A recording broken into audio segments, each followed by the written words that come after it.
Vimos la semana pasada el capítulo 17 de Juan y notamos sobre la oración de Jesús, como usted se acuerda.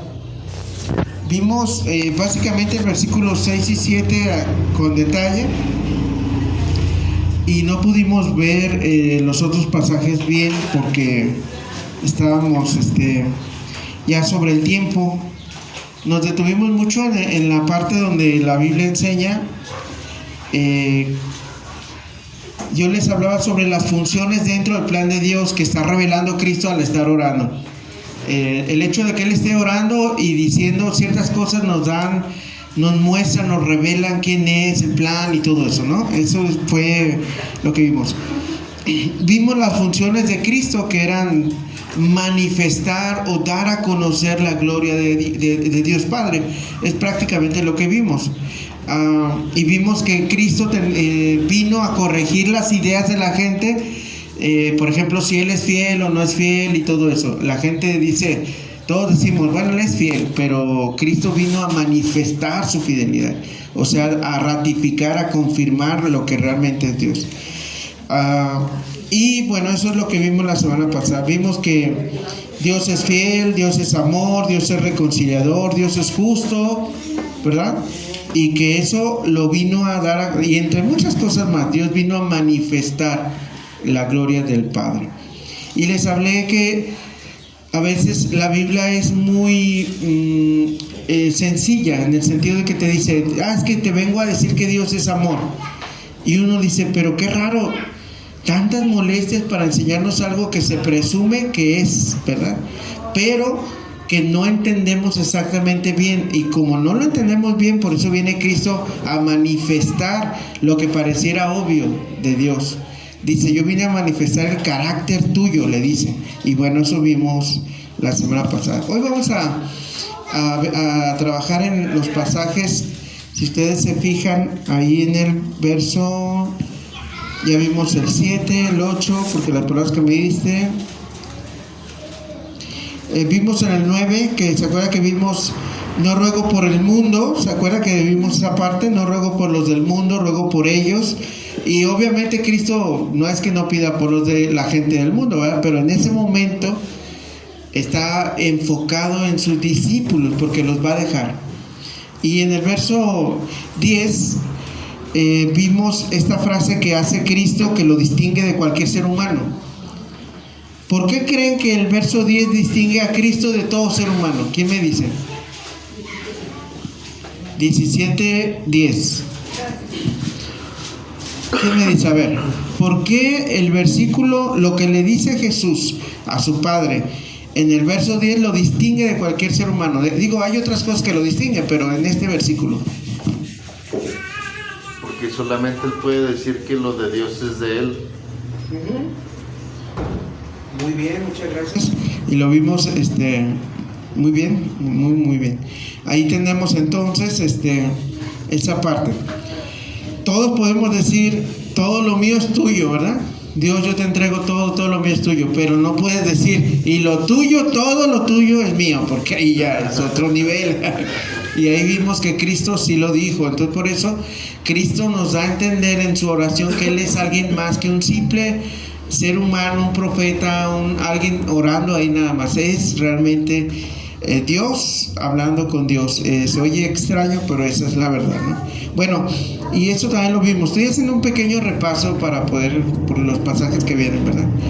Ahora en el verso, si usted va ahí conmigo, estamos en el verso 11.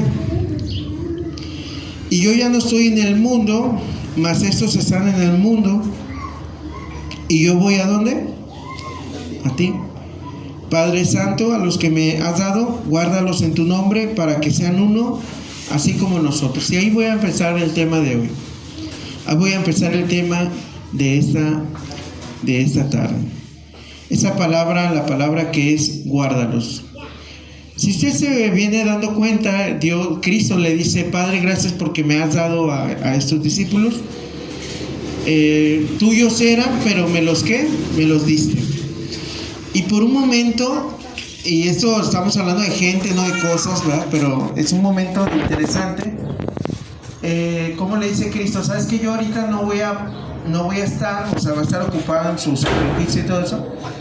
Y en un acto interesante, porque no lo podemos explicar realmente, pero Cristo toma otra vez a todos los que le ha dado, en el caso de los discípulos, y le dice: ten, a los que me diste, guárdalos. Obviamente estamos hablando de personas, pero lo más cercano para nosotros es cuando le hemos encargado algo valioso a alguien, ¿verdad? O sea, como cuídame a mi hijo, cuídame a, no sé, oye, te encargo a mi familia, ahorita vengo, no sé, algo muy valioso como la familia, ¿no? Pero Cristo, entonces todo esto para nosotros como humanos es difícil entenderlo, porque llega un momento en que uno dice: ¿por qué se nos entrega a Cristo si Él puede defendernos, cuidarnos, guardarnos? Porque Él mismo es Dios. ¿Sí me explico? Y hay muchas cosas que no podemos decir con exactitud por qué lo hace exactamente, ¿verdad? Porque Él le dice: Padre, a los que me diste, ahora te los regreso para que los guardes, mientras yo voy a algo que Él va a hacer, que ya sabemos que es la crucifixión, ¿verdad? Entonces, ese tipo de cosas nos dejan entrever, primero, la relación que tiene con el Padre. Ahora, yo le voy a decir una cosa, la palabra guardar. Él dice, fíjense bien, en el verso 11, así va conmigo, 17, 11, guárdalos en tu nombre, para que sean uno, así como nosotros, ¿qué? Somos uno. Bueno, ahí se los encarga, ¿no? Le dice que los guarde en su nombre. Ahora, yo le voy a hacer esta pregunta, a ver si lo alcanza a ver exactamente. Y lo que vamos a ver hoy tiene que ver con esto. Hay una fuente de revelación, hay un respaldo y hay una relación. Todas son con R, por cierto, ¿no? Fuente de revelación, respaldo y relación. Todo eso nos muestra la oración de Cristo. Fíjense bien. Versículo, como ya vimos, el 7 y el 8, lo que hemos notado para entender este pasaje es, le voy a decir estos puntos. Un discípulo tiene que tener clara la relación que Jesús tiene con el Padre. Amén. No quiero decir que la entendamos completamente, pero tiene que tenerla presente. Hay una relación que Cristo tiene con el Padre que no tiene ningún profeta, que no tiene ningún pastor, ningún papa, ningún sacerdote. Ellos llevan una relación. Esta oración nos muestra una relación diferente, o sea, nos muestra eso. Segunda cosa, a una sola fuente acude Cristo cuando va a hacer algo en ese contexto. Él no iba a sí mismo, no iba a los ángeles, Él iba a Dios Padre. Fíjense algo que me llama la atención, y esto lo vamos a confirmar en el capítulo 5, verso 30 al 37. Vaya conmigo al capítulo 5 de ahí mismo de Juan. Porque Juan tiene algo que va repitiendo las ideas para que nos quede claro el tipo de relación que tenía Dios ahí con el Padre, ¿verdad? ¿Ya lo tiene? Se lo voy a leer. Dice así. ¿5 qué? 5:30. Fíjense lo que dice. Ojo, porque ¿quién está hablando, verdad? No puedo yo hacer nada por mí mismo. Hasta esa frase la vamos a estudiar. El Padre y Cristo tienen una relación muy especial, pero eso no quiere decir que no haya reglas entre ellos. Por ejemplo, ¿por qué Jesús, si tiene una relación muy especial con el Padre, no puede simplemente hacer lo que le plazca? Y eso ha incomodado a mucha gente también en nuestra relación con Dios. Nuestra relación con Dios es exactamente igual. Un cristiano, la Biblia dice, tú eres libre en Cristo. Pero luego te dice, no robarás, no matarás. Luego te dice, quítese de vosotros toda amargura. Luego dice que no debemos ser pendencieros, que debemos ser maridos de una sola mujer. Nos dicen un montón de cosas que tenemos que hacer. No podemos ni debemos pensar que una relación con Dios implica una libertad así, o sea, un libertinaje, una libertad como vemos en Cristo. Siendo Dios, está limitado a obedecer a su Padre. siendo Cristo. Ahora, si Él siendo Cristo, ¿cuánto más nosotros, verdad? O sea, ¿qué esperamos usted y yo? Dice la Escritura, yo no puedo hacer nada por mí mismo. Si nosotros nos manejáramos así, y cada que usted fuese a tomar una decisión, a hacer alguna cosa, cualquier circunstancia, usted dijera, espérame, no, es que Dios no me mando solo. Yo tengo que ir y preguntarle a Dios, tengo que orar, tengo que pensar y leer la Biblia, a ver si voy a hacer esa decisión. Normalmente, ¿qué hacemos? A ver, 2 por 2, 4 y tantos, no, pues sí. No, sí, yo creo que sí lo hago y lo hacemos. O sea, ya resolvimos todo, nosotros tenemos las respuestas. Si el mismo Cristo, siendo en la relación que Él tenía, Él dice esta frase que nos debe de llamar la atención. Ellos tienen una relación muy íntima, muy especial y lo que usted quiera, pero a la hora de hacer las cosas, Cristo no daba un paso si el Padre no estaba guiándolo en ese paso. Y como cristianos, ¿qué nos enseña eso? O sea, ¿qué hay para nosotros? Yo les digo que yo he pecado muchas veces de eso. Pero a veces por eso me he metido un montón de problemas, porque Dios no me manda, Dios no me ha dicho, Dios no me ha confirmado, pero yo ya di el paso. Y Cristo dice a los que le estaban oyendo, vea otra vez, 5:30, yo no puedo hacer nada por mí mismo. Según oigo, así juzgo, y mi juicio es que justo, porque no busco mi voluntad, sino la voluntad del que me envió, la del Padre. Aquí Cristo nos muestra el carácter de Dios, que Dios debe ser respetado en las decisiones. Cristo vino a evangelizar, ya sabía qué hacer. ¿Por qué habían que esperar a que Dios le confirmara? Y aquí es donde se resuelve por qué Jesús hablaba mucho de la hora. ¿Se acuerdan? Eso nos lo explicó el pastor Carlos. Él hablaba mucho de la hora porque él esperaba la hora que Dios le marcaba. Por ejemplo, en el capítulo 7, sus hermanos, aquí en Juan, en el capítulo 7, sus hermanos llegan y le dicen, oye, si hay una fiesta allá, si te quieres dar a conocer, ven y manifiéstate a todos. En la traducción más así coloquial que le podamos decir, veas tus trucos para que te crean. Así es lo que ellos decían, burlándose de su propio. Estos personajes que yo le digo son los medios hermanos de Jesús, hijos de José y de María, después de que Cristo siguió. Ni su propia familia creía en él en ese tiempo. Y siempre respondía a Jesús así, no ha llegado mi hora. ¿Y cómo sabía él cuál era la hora? Porque el Padre le decía. Pero, por ejemplo, bueno, ya que habló Jordana, vamos a ponerla de ejemplo. ¿Cuándo se va a casar Jordana? Debería de decir ella, cuando Dios quiera. Pero un día su cuerpo, sus emociones, su corazón, quizá le digan ya, ¿no? ¿Verdad? Y su papá dice, no va a decir, bueno, en algún futuro va a decir. Ahora yo voy a decir de mi Keren, ¿verdad? Para que Mario y yo sepa que estoy en la misma situación, ¿no? Voy a decir de mi Keren. Keren en algún momento, alguien le va a ir, ¿verdad? O sea, va a pasar alguien que se parezca a su padre, o sea, alguien bien, ¿no? Deslumbrante, ¿no? Sí. Y va a decir, entonces, ojalá yo espero que mi hija, yo le pueda enseñar a mi hija y decirle, hija, y que yo pueda decir, llegó tu hora, ¿verdad? O que ella pueda decir, llegó la hora porque yo sé que Dios me está guiando a esto. No mis emociones, no mis propios deseos, no. Solamente ¿quién? Eso no es fácil, o sea, se oye así como que, o sea, ¿no? Pero la verdad, ¿cuántos de nosotros hemos tomado decisiones así en el calor de una coca, decía un hermano?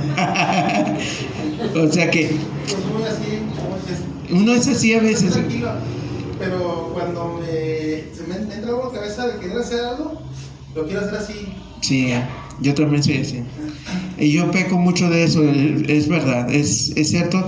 Y uno no se sienta, no ora, no piensa, no dice uno, a ver, voy a ver que Dios realmente me confirme esto. A veces aquello se va como vino. Y uno se da cuenta, y no era la hora, yo ya moví todo, ya hasta invertí el dinero, o sea, ya gasté dinero. Y Dios no lo había bendecido eso. Entre otras cosas. Pero qué bonita experiencia nos muestra Cristo. Ahora, Cristo Él tiene autoridad, no le quita la autoridad. O sea, el asunto de someterse al Padre hasta ese punto no le quita ninguna autoridad, porque uno tiene esa idea. Dice el verso siguiente, por ejemplo 31, si yo doy testimonio acerca de mí mismo, mi testimonio no es verdadero. Otro es el que da testimonio acerca de mí, y sé que el testimonio que da de mí es verdadero. 33, vosotros enviasteis mensajeros ¿a quién? A Juan, y él dio testimonio de la verdad, pero yo no recibo testimonio de hombre alguno, mas digo esto, para que vosotros seáis salvos. Él era antorcha que ardía y alumbraba, y vosotros quisisteis regocijaros por un tiempo en su luz, mas yo tengo mayor testimonio que el de Juan, porque las obras que el Padre me dio para que cumpliese, las mismas obras que son las que yo hago, estas son las que dan testimonio de mí, que el Padre me ha enviado. O sea, fíjense esas frases. Cristo nos muestra una sumisión, estar sumiso. Mire, le voy a decir esto, estar sumiso es lo más santo que hay. Pareciera que no da. Todos vemos estar sumiso a alguien, lo vemos como algo que nos denigra. Por cierto, esa palabra, fíjense que está mal, hace poco la aprendí. Denigra viene de negro, ¿verdad? Y lo aprendí hace poco, denigrar, porque se entiende, es una expresión racista, pues, denigra. Someterse a alguien, en el caso de Cristo al Padre, lo muestra como una victoria. Jesús está hablando contento. No, Él da testimonio de mí, Él me mandó, Él me envió, yo hago lo que Él dice, a la hora que Él lo dice, yo espero su hora. Todas esas expresiones nos hablan de una sumisión y de una relación especial que tienen el Padre. Esto nos ayuda mucho, por ejemplo, en los matrimonios, ¿no? Por ejemplo, la Biblia dice que el hombre se debe someter, pues la mujer se debe someter a... Vamos bien. Y suena feo, y las feministas, ahorita que está todo el movimiento, que por cierto muchos de las personas de nuestras iglesias están influenciadas por todo ese movimiento, pero los que seguimos la Biblia pues entendemos que Dios, el hombre debe estar sujeto a Cristo, Cristo a Dios, y la mujer al varón, los hijos al varón y a la mujer. Así es, o sea, la Biblia lo enseña, pero lo ve uno como algo denigrante, algo inferior, algo malo, cuando la Biblia o Cristo lo presenta como un éxito, ¿verdad? Un asunto. Por supuesto debe de ser en lo bueno, ¿verdad? Ahora, fíjense bien algo muy importante también. La Biblia dice, en este caso de Cristo, una persona respaldada por Dios muchas veces carece del respaldo de los hombres. A Juan el Bautista seguía a Jesús, lo aceptaban los apóstoles, pero toda esta gente no aceptaba a Jesús. El éxito de una persona está en que tú y Dios tengan una buena relación, en que tú aceptes, en que escuches y que busques los tiempos, las formas, y que Dios, si no te dice, no muevas un pie, ¿verdad? Eso es lo que hemos estado diciendo. Pero eso muchas veces la gente no lo va a entender. O sea, por ejemplo, si uno dice eso, ¿cómo se ve uno? Pues religioso, ¿no? Sí, está muy... Oye, te invito a hacer este negocio, fíjate que vamos a hacer este asunto, te invito a que inviertas, igual y nos va bien. Sí, permíteme nada más estar orando un tiempo, preguntarle a Dios, y si Dios está de acuerdo, y el otro va a decir, no sé, porque tienes que preguntarle eso. O sea, es un asunto entre tú y yo, que metes a Dios en esto, o sea, no tienes por qué meterlo. Pero te pregunto, ¿Cristo tendría a Dios solo para algunas cosas o lo tendría realmente presente en cada área de su vida? ¿Qué piensas? En cada área de la vida, ¿no? O sea, por ejemplo, si yo les digo, ¿cómo están criando a sus hijos? Bueno, tengo que ver, orar y buscar en Dios, en la palabra, y ver cómo criarlos. ¿Cómo está ganándose la vida? Bueno, tengo que ver si eso que estoy haciendo le parece bien a Dios. Voy a estar orando, voy a estar meditando y que traiga paz a mi vida, todo eso, todo cada movimiento. Entonces, esto le repito, sí, eso te lleva a estar bien con Dios, pero no muchas veces con la gente. Por ejemplo, nosotros, todas las iglesias tenemos el sueño guajiro, se dice así, el sueño platónico de que todas las religiones nos unamos en una misma y seamos uno y hablemos del amor por todas partes, ¿no? Eso como que lo entendemos. Aunque las profecías dicen que eso jamás va a pasar, bueno, ese es nuestro sueño. Y algunos pastores luchan por ese sueño y tú crees eso, no le hace, no importa. Tú crees aquello, tampoco importa. Tú vente, todos somos hermanos y se abrazan, ¿no? Pero en realidad, en la Biblia debemos entender que cuando realmente quieres agradar a Dios, repeles a ciertas personas. Eso lo dice más claramente en Gálatas 1:10, si usted se acuerda. Ahí dice Gálatas 1:10, Pablo lo dijo de esta forma. Fíjense cómo lo dice Pablo. A ver, ¿quién lo quiere leer? Alguien que diga, híjoles, voy a leer. ¿Qué dijo? 1:10.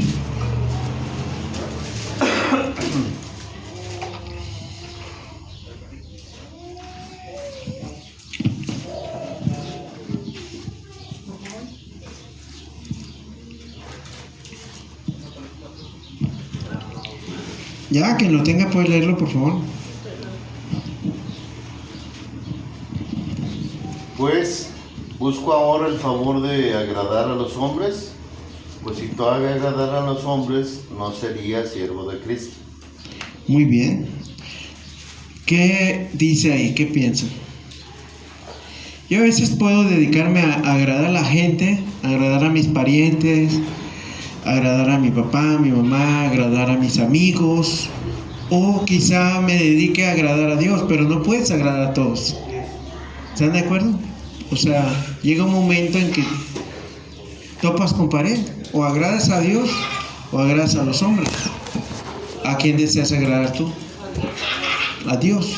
Esa es la... ¿A Dios? ¿Ya se va? Ah, no sé qué. Perdóname, papá. Estaba pensando de lo que dijo. Me acuerdo que mi amado me decía, ya renuncia, no es su tiempo, Dios tiene su tiempo. Ya renuncia, Dios tiene su tiempo. Cuando Dios dijo que ya era su tiempo, empezó mi comadre con mareo, y cuando hizo el cambio de presidente, entonces yo dije, ya creo que Dios me está dando la pausa y el momento que debo de retirar. Gloria a Dios. Sin hacer algo apresurado. La Biblia dice que se apresura hasta con los pies peca. Es una fórmula para decir que apresurarse es pecado realmente, ¿Dónde ¿verdad? dice eso? En Proverbios. El que se apresura hasta con los pies peca. No me acuerdo exactamente de la cita, pero estoy muy seguro que es Proverbios. Es un proverbio, pues, más bien. Ahora, fíjense bien. Voy a repetir algo que dije en el 10. Vamos a volver a Juan 17:10. No puedo salir de ahí, ¿verdad? Es que todo tiene que ver. 17:10. Ahora les voy a preguntar esto. Ajá, sí, regresando a Juan 17:10, dice: todo lo tuyo es mío, y todo lo mío es tuyo, y lo tuyo mío, y he sido glorificado en ellos. Quiero referirme a esto: lo tuyo es mío, porque me llama mucho la atención de que, otra vez, ¿de qué están hablando? Que lo tuyo es mío. ¿Qué tuyo? ¿Qué cosa? ¿O qué? La creación. ¿La creación? ¿Piensan que la creación? ¿El mundo? ¿Qué piensan? Reino, los salvos. Los salvos, muy bien, los salvos, las personas. Porque acuérdense que de hecho se los están cargando. Lo que me diste te lo regreso. Cuídalo, guárdalo. Entonces la gente salva. Esto me llama mucho la atención porque yo pensé, lo tuyo es mío, del mundo tomaste, ¿se acuerdan que vimos la semana pasada? Del mundo tomaste un grupo y me lo diste. ¿Se acuerdan que vimos eso? Eso, yo pensé, bueno, como todos ustedes y yo pensamos a veces, ¿cómo que son, lo tuyo es mío, lo tuyo? ¿Que no todo es de Dios, que todas las personas son de Dios? Y me acordé de Juan capítulo 8, verso 40 al 44. Sin perder aquí, porque vamos a regresar rápido. Pónganle ahí el dedo o algo. ¿Qué lo poniste, pastor? Juan 8, 40 al 44. ¿Todos son de Dios? No, No, ¿verdad? todos los que obedecen.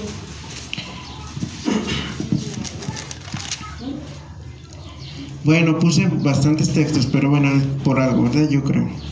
Dice ahí de 40. Dice Jesús 8:40 del Evangelio de Juan. Dice así: ahora ustedes procuran matarme a mí, hombre que les he hablado la verdad, la cual he oído de Dios. ¿No hizo esto Abraham? O sea, no oyó a Dios y hablaba de Dios. Bueno, 41. Ustedes hacen las obras de su, ¿cómo se llama? De su padre, de vuestro padre. ¿Qué dice? Entonces le dijeron: nosotros no somos nacidos de fornicación. ¿Por qué le contestaron así? ¿Qué piensan? ¿Quién se acuerda? Cuando vimos este texto. Porque decían que había fornicado María. Muy bien, porque acusaban a María de que su hijo era ilegítimo, de fornicación. No crean que le dijeron de a gratis esta frase, le están reclamando: tú eres nacido de fornicación. Muy bien, eso lo vimos en el capítulo 8. Pero bueno, lo importante sigue adelante, dice: y un padre tenemos que es que... ¿Qué pensaban? ¿Quién pensaban esas personas que era su padre? ¿Quién pensaban las personas que era su padre? Jesús entonces les dijo: si vuestro padre fuese Dios, ciertamente me amaríais, porque yo de Dios he salido y he venido, pues no he venido de mí mismo, sino del que me envió. ¿Por qué no entienden mi lenguaje? ¿Por qué no pueden escuchar mi palabra? Ustedes, en cambio, son de su padre, ¿qué dice? ¿De vuestro padre qué? El diablo. Y los deseos de vuestro padre queréis hacer. Él ha sido homicida desde el principio y no ha permanecido en la verdad, porque no hay verdad en él. Cuando habla mentira, de lo suyo habla, porque es mentiroso y padre de mentira. Y para los que no creen en el diablo, bueno, ahí describe Dios al diablo, Cristo describe al diablo, a un ente, a una persona espiritual, a un ser que tiene esas características. ¿Qué características tiene? Es homicida. ¿Qué es una persona homicida? Matón. Que busca matar, ¿ok? Y describe también a este personaje que no ha permanecido en la verdad, entonces es mentiroso. Es el que le dice a las jovencitas que tienen el problema ese de vomitar, de bulimia, que no quieren ser gordas, es la que les dice al oído: estás gorda, gorda, y la mujer se ve en el espejo y oye esas cosas. Es el que le dice al joven, a la persona que está desesperada, al hombre que está en un puente, que le dice: aviéntate. O sea, es un mentiroso, es alguien que está realmente en contra de la vida. Es el que le dice a la sociedad que podemos matar a los niños en el vientre de una mujer. Es el que le dice que podemos casar, que se pueden casar hombres con hombres, mujeres con mujeres. Ese mentiroso que está en la tierra lo describe Cristo como mentiroso, como homicida, como asesino, y existe, es real, y está describiéndolo Cristo, lo está denunciando ante todos ellos. Y lo peor es que le dice: ustedes son de él. Ustedes son de él. ¿Pero de quién creen que eran ellos? De Dios. De Dios. Qué terrible, ¿verdad? Qué impresionante situación. Creer que una persona, creerse que es de Dios. ¿Y cómo entonces puedo saber si yo? A ver, ustedes aquí, ¿cómo pueden saber si son de Dios o del diablo? Aquí mismo lo decía. ¿Qué querían hacerle a Cristo? Matarlo. ¿Qué es lo que ellos se negaban a hacer también? A escucharlo, querían matarlo y no que... Dice: ¿ustedes por qué no me escuchan? ¿Por qué no me oyen si yo vengo de Dios? Rechazar lo de Dios te identifica como un hijo del diablo. Si una persona por allá afuera dice que cree en Cristo, por ejemplo, pero tú sabes que no le gusta escuchar su voz, no le gusta cantarle alabanza, no le gusta la palabra, ¿de quién es? No hay duda, es lo más probable, ¿verdad? Solamente aquí hay de dos sopas: o eres de Dios o eres del diablo. Así que como usted ama la palabra, le gusta oír de Cristo y lo ha recibido pues en su corazón, ha creído en él de todo corazón, entonces yo creo confiadamente que podemos decir: yo soy hijo de Dios. Ahora, cuando nosotros vemos esto en el verso 11, les he mostrado lo grande y poderoso que soy, porque él dice: he sido glorificado en ellos. Y cualquiera que dijera esta frase para nosotros sería, si no fuese Cristo, pues sería una aseveración muy presuntuosa, muy orgullosa, muy porque vea la frase otra vez en el 10 al final. ¿Cómo dice? Yo he sido, ¿qué dice? Glorificado en ellos. Si sabe traducido, la Nueva Traducción dice, lo dice de esta forma, lo que está diciendo en nuestro tiempo es: les he mostrado lo grande y poderoso que soy. O sea, si no fuese Cristo, eso estaría muy mal, ¿verdad?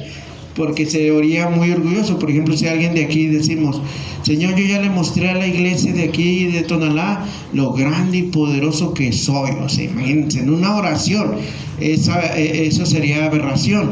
Sin embargo, al estar, por eso yo les decía que esta palabra nos habla de revelación, de respaldo y de relación. Cristo tiene una relación con el Padre que tú y yo ni ningún ser humano tiene. Es algo diferente.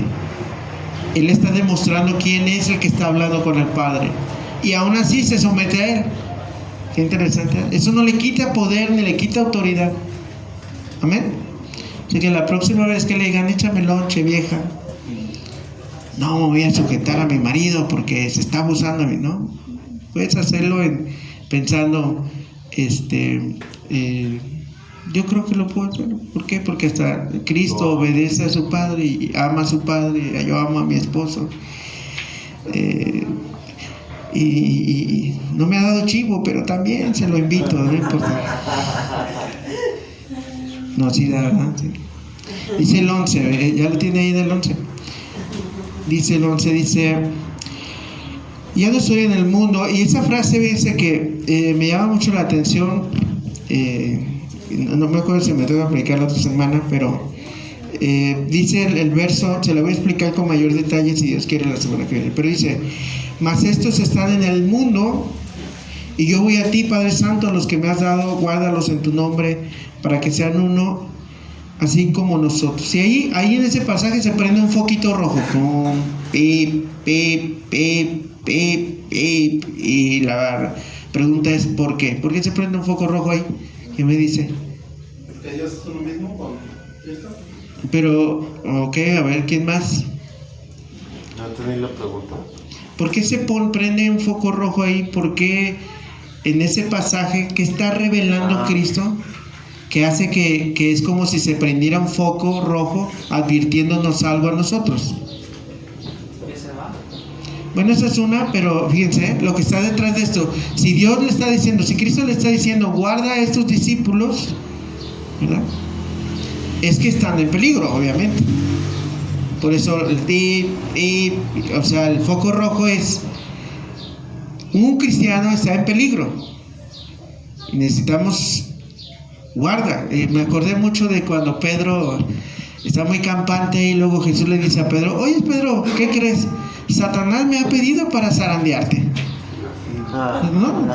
Casual, ¿no? O sea, ¿y qué le dice? Y Pedro voltea: ¿qué? ¿Cómo? Y le dice: pero yo he rogado para que tu fe, ¿qué? No falte. La Biblia dice también, primera de Pedro 5:8. ¿Quién se acuerda? ¿Algún cristiano por aquí? Pero dice que el diablo anda como león rugiente buscando a quien devorar. ¿Eso no le parece peligroso? Gálatas capítulo 6 dice: nuestra lucha no es contra carne y sangre, sino contra principados, contra potestades.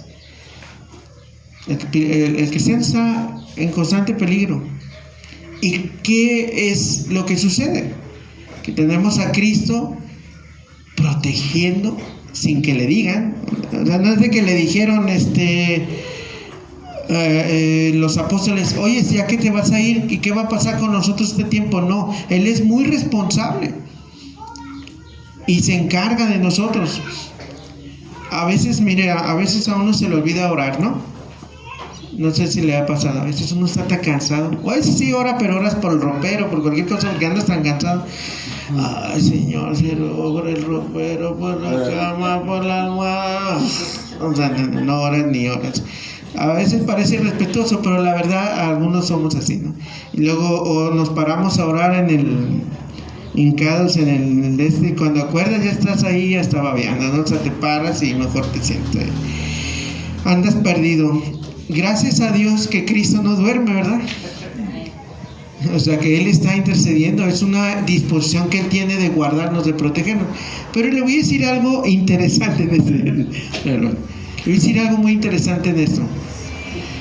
¿Cómo es posible que esté haciendo Cristo esta oración y nosotros después vemos el futuro de los apóstoles? ¿Cómo murieron los apóstoles? No sabemos de algunos de ellos, solamente Pablo, que fue un apóstol extemporáneo, por decirlo así. También sabemos de Jacobo, cómo murió. De Santiago, Jacobo, el medio hermano de Cristo, que era un pilar en la iglesia, aunque no era directamente un apóstol, pero era un líder de la iglesia. Pero ¿cómo murieron ellos? ¿Cómo murió la mayoría de los cristianos de ese tiempo? Trágicamente. Y me tomé la molestia de traerles cómo murieron cada uno de ellos. ¿Cómo se presume que murieron? Posiblemente así fue, según la tradición. Vamos a empezar. Además no traje todo, nada más quiero hacer el ejemplo. Aquí tenemos, por ejemplo, a Andrés, hermano de Pedro. Según un historiador religioso del siglo XV, Dorman Newman, Andrés fue azotado y atado en una cruz durante 2 días mientras predicaba. Primero fue azotado, luego lo colgaron en una cruz y la gente que pasaba, él seguía predicándole. Eso es lo que se dice de su historia. Realmente murió como con dolor, posiblemente solo, sin los discípulos. Fue realmente. Porque quiero explicar cuando dice guárdalos. Porque a veces nosotros pensamos guárdalos y uno piensa, ya te avientas de un cañón y no te va a pasar nada. Vamos a ver. Jacobo, el rey Herodes mató a Jacobo, eso sí está en Hechos 12:2, no lo vamos a buscar ahorita por el tiempo que voy más rápido. El rey Herodes mató a Jacobo a espada, o sea, le cortaron la cabeza. Pedro fue crucificado en una cruz, pero no como la de Cristo, que era así, ¿no? Sino en una tipo cruz de X, así. Donde te estiran los pies así abiertos y las manos, es como una X, así como una... Ajá. Pero Pedro dijo, no me vayan a crucificar así, porque así murió mi maestro. Quiero que me volteen. O sea, y lo voltearon. Entonces eso es peor porque toda la sangre, o sea, se te va a la cabeza. Es terrible. Y él murió de esa forma. Mateo sufrió martirio en Etiopía. Etiopía está por África, por aquellos lados. Juan fue exiliado a la isla de Patmos. Fue liberado y llevado, pero se cuenta, fíjense de Juan, que primero fue metido en aceite, pero no murió. Esa puede ser leyenda o tradición, o puede ser un milagro del Señor. Lo quisieron matar y como no lo pudieron matar, lo exiliaron a la isla de Patmos. Y fue donde estuvo. Y de ahí salió libre. Este es el único apóstol que murió de viejito. O sea, que murió ya en su vejez, murió de muerte, por decir, natural. ¿Cómo se llamaba? Juan, el que escribió precisamente el que estamos leyendo de Juan, y que escribió Apocalipsis y primera y segunda y tercera de Juan. Murió en su vejez. De hecho, Apocalipsis la escribió ya cuando él estaba en la isla de Patmos. Otro... ¿Y si se murió o andará por ahí? No, sí, tuvo que ver más. Bueno, Bartolomé o Natanael, conocido como Natanael, fue misionero en Turquía, lo que ahora es actualmente Turquía. Fue martirizado por predicar en Armenia específicamente, donde fue azotado con un látigo hasta que murió. Se le dieron tanto, se molestaron tanto con él que le dieron.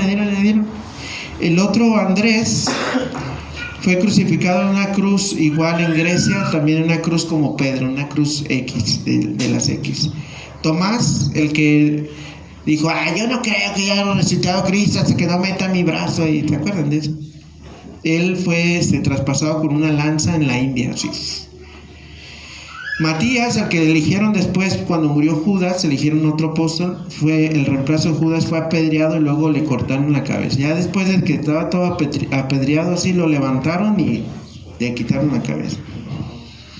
El apóstol Pablo, pues ya sabemos que fue torturado y decapitado por el vil emperador romano Nerón en el 67. Este era un loco, estaba loco ese emperador, y mató a este tremendo predicador de todo Asia que predicó el cristianismo en todos lados. Ahora aquí yo encontré una nota de la investigación que hice de God Question. Es una página que les recomiendo donde responden preguntas cristianas sobre cualquier duda que tengan, y ellos escribieron esta parte. Lo voy a leer literal lo que ellos dicen, fíjense bien, sobre estas torturas de estos hermanos. Dice: no es tan importante el cómo murieron los apóstoles, dicen los hermanos. Lo que sí es importante es el hecho de que todos ellos estuvieron dispuestos a morir por su fe. O sea, Pedro todavía dijo: vas a matarte bien, pero de cabeza. O sea, ¿sí me explico? O sea, todavía a ellos no le temían pues a la muerte. Si Jesús no hubiera resucitado, los discípulos lo hubieran sabido. Las personas no morirían por algo que ellos saben que es una mentira. El hecho de que todos los apóstoles estuvieran dispuestos a padecer horribles muertes, rehusando a renunciar a su fe en Cristo, es una tremenda evidencia de que ellos realmente presenciaron la resurrección de Cristo, que eran testigos fieles. Usted se pregunta: ¿y por qué murieron así? Porque ellos debían confirmar con su vida que al que habían visto levantado de los muertos realmente lo vieron. ¿Usted cree que si ellos hubieran mentido, hubieran: no, sí lo niego, sí adoro a quien tú quieras? O sea, porque no habría convicción. En cambio había una convicción. No, ahorita los cristianos nos pegamos en el codo y ya queremos renunciar al cristianismo, ¿no? O sea, nos dicen: pues le dice el doctor, pues fíjese que le acabamos de detectar diabetes. Señor, ¿por qué me martirizas así? Así uno se va. Pero ellos dieron su vida hasta el extremo, ¿verdad? Bueno, así que se refiere por lo menos a dos cosas el versículo 11 cuando dice guardarnos. Lo primero es lo que dice adelantito, que dice del 11: Padre Santo, a los que me has dado, guárdalos en tu nombre. ¿Para qué? Para que sean uno. Ok, para que sean uno. Entonces le dice: guárdale su vida para que nadie les toque ni un cabello. ¿Así dice? No estoy diciendo que Dios no nos guarda y todo eso, pero como que sí me estoy dando a entender, ¿verdad? Dios nos cuida y todo eso, pero lo que quiero decir que en este momento guardar es, a Dios le interesa algo mucho más todavía, la unidad, que permanezcamos unidos a Cristo, a la iglesia. Número 2, ¿a qué se refiere? Guárdalos, pues en la fe, porque el 12 dice: cuando estaban con ellos en el mundo, yo los guardaba ¿en qué? En tu nombre. A los que me diste yo los guardé, y ninguno de ellos se perdió, sino ¿quién? El hijo de perdición, para que la escritura se cumpliese. ¿Qué es lo que está pidiendo Cristo? Realmente lo que está pidiendo es que a mis discípulos no les falte fe. Guárdalos en que sean uno, que se mantengan, en mi grupo, que se sostenga. Y a mí eso me dio ternura, la verdad. Yo dije: ¿cómo es posible que Él, siendo Dios, confiando en la palabra que le dio, en los milagros que les mostró, de todos modos les confía a Dios que ellos se guarden en la fe? Porque eran momentos difíciles para ellos. De hecho, tan difíciles que ellos se fueron. Pedro se fue a pescar otra vez y a hacer otras cosas. Bueno, voy a predicar el 13 hasta el 15 por cuestiones del tiempo. Otra vez iba a llegar hasta el 20, así que hoy no creo que voy a llegar al 20, pero dice: reconociendo a nuestros enemigos. Primero en el 13, fíjese bien: pero ahora voy a ti y hablo en el mundo para que tengan mi gozo cumplido en sí mismos. ¿Qué entienden, hermanos, por que ellos tengan el gozo cumplido en sí mismos? ¿Qué significa? ¿Qué piensan?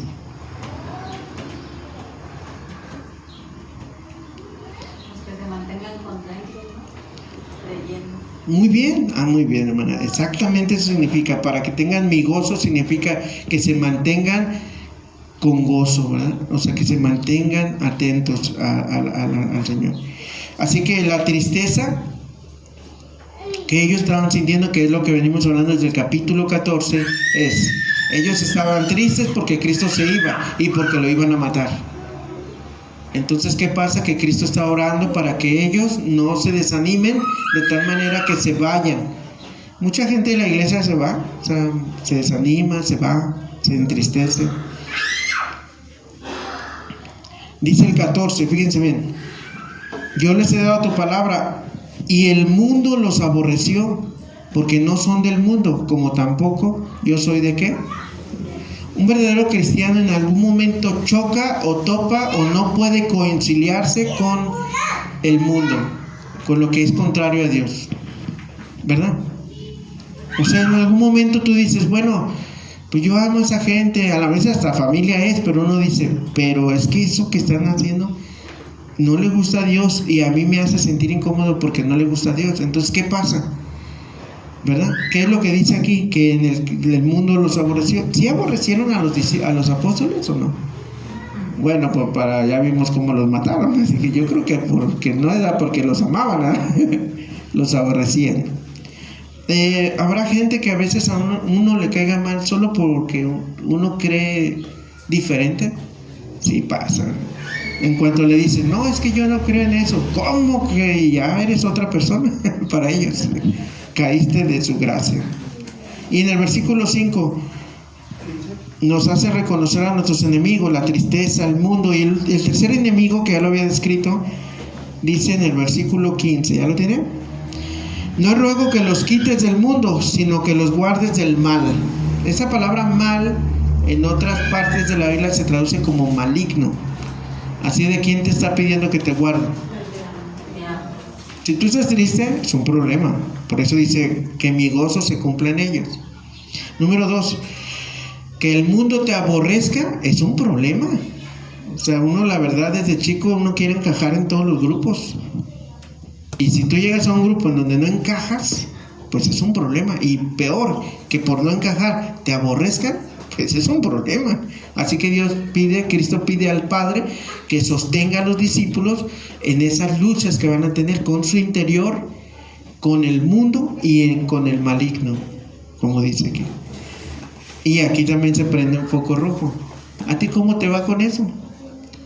¿Cómo te ha ido estos días luchando contra tu tristeza? ¿Cómo te va con el mundo cuando te rechaza? ¿Cómo te sientes?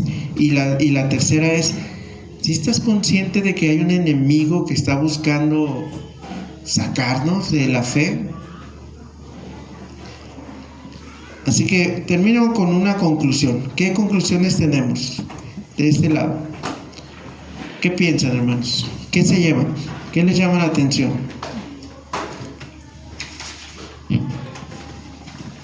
Que debemos de poner siempre, orar más antes que nada, que en los planes que tengamos debemos de poner siempre a Dios ante todo, porque hay ocasiones que a mí en lo personal me sucede que yo tomo decisiones, pero a veces no las pongo en oración, las tomo así nomás al aventón, y me pasa mucho de lo que hemos estado hablando. A veces digo, pero lo hice mal, así no era.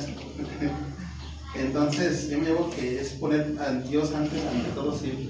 Si Cristo lo hacía, nosotros qué somos para no hacerlo. Muy bien, ¿alguien más de cualquier lado? De todos no hacen caso, dije de este y... no te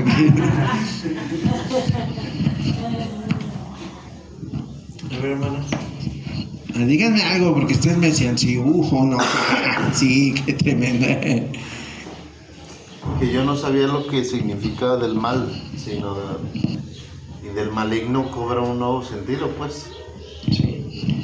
Sí, a mí también me asombró cuando lo estudié la palabra griega. Es que ya no tenía tiempo de explicar todo el asunto. Y de otros pasajes que había que ir a ver para que vean qué es el maligno. Lo menciona ahí. Y esta traducción no ayuda, porque ponen el mal nada más.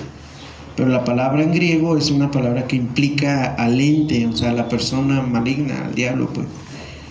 Muy bien, ¿qué más se llevan? Ustedes, hermanos, a ver, platíquenme algo. Aunque no sea el tema, solo por platicar. No, pues que tenemos que poner a Dios siempre por delante. Muy bien. para todo. Ok. Tenemos que seguir siempre fiel con las oraciones. Ok, mi hermano. De este lado, a ver, ya habló Mario, pero ¿quién más? Pues que es muy importante nuestra relación, cuidar nuestra relación con Dios en cuestión de la oración y el conocerlo más, porque es lo que nos va a ayudar a mantenernos firmes. Sí, entonces nosotros podemos aprender ese tipo de cosas. Gracias a todos. Vamos a orar.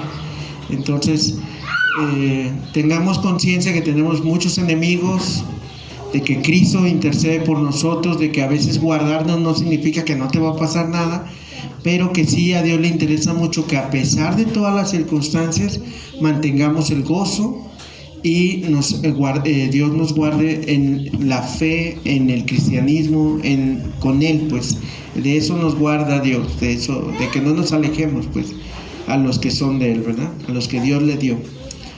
Oremos. Padre, muchas gracias por tu palabra, porque encontramos dirección en ella y nosotros te adoramos, Dios, te bendecimos, te exaltamos, Dios, te glorificamos desde nuestras debilidades, desde nuestras vulnerabilidades, Señor, porque estamos vulnerables siempre. Si no fuera por ti, porque nos guardas, no estaríamos aquí siquiera.